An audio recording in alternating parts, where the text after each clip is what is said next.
Captain Fantastic is directed by Matt Ross. It stars Viggo Mortensen as a dad who takes his kids away from civilization and lives in the forests of the Pacific Northwest. He takes his kid and his wife, his kids and his wife, to go live away from civilization because he's tired of all the bullshit of life, which is a relatable premise.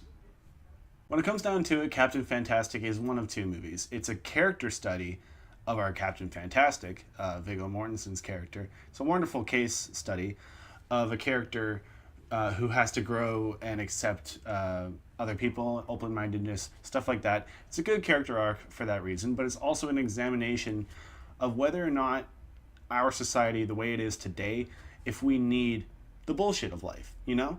If we need the shopping and the deals and the technology and the new stuff.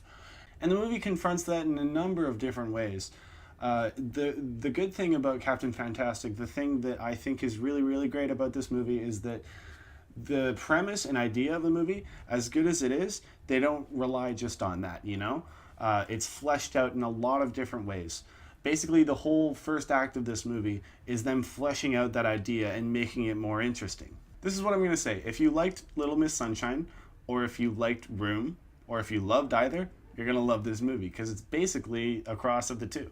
Captain Fantastic really has a lot of different things going on for it, which means that it could have something for everybody, or it can have everything for somebody, you know? And to me, it had everything. It had the humor, it had the heartfelt moments, it had the cynicism, it had the commentary. It was at once offbeat, cynical, heartfelt, and funny. But the thing that's really worth talking about in this movie is Viggo Mortensen. His performance is off the charts. His performance is fantastic. It's just one of those performances that doesn't seem faked at all. It seems completely lived through and honest. There's 100% honesty to his character. His choices were daring and appropriate. And another big thing that's worth mentioning for this movie is that it's a very challenging piece of art. And what I mean by that is two things. What I mean by that is that it is a challenging movie.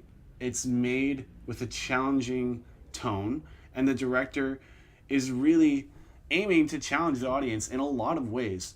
And the second way I mean that is that the subject matter of the movie is very challenging. This family seems to have a lot of really judgmental views on other people. They present their views in a really honest way, and you know, it's in a way that, you know, one could understand. But basically, like, the whole first act of the movie, they're just saying really rude things about other groups of people. I can see how people could kind of get offended by that. But what I say to that is that it's a movie and we should accept challenging movies, because those are the best ones nowadays. For me, Captain Fantastic is going to get an 8.5 out of 10. I say 8.5 because it's very easy to identify that the movie could have been about 20 minutes shorter.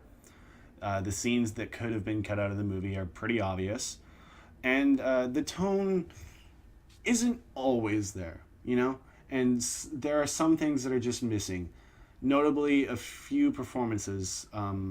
One crucial key performance from a child actor that just isn't, you know, it's okay. But like I've been saying, I highly, highly suggest that you go check out this movie. Check it out while it's in theaters. See it with a bunch of other people around you, so you can be part of almost a social experiment of who's laughing and who's like, ugh, and who's crying and all that stuff. Because the movie has it all. If you've seen it, let me know what you think. And if you haven't, then I guess you're watching this because you want to know if it's good. And my answer is it's good. So there, objective achieved. I hope you all have a fantastic day.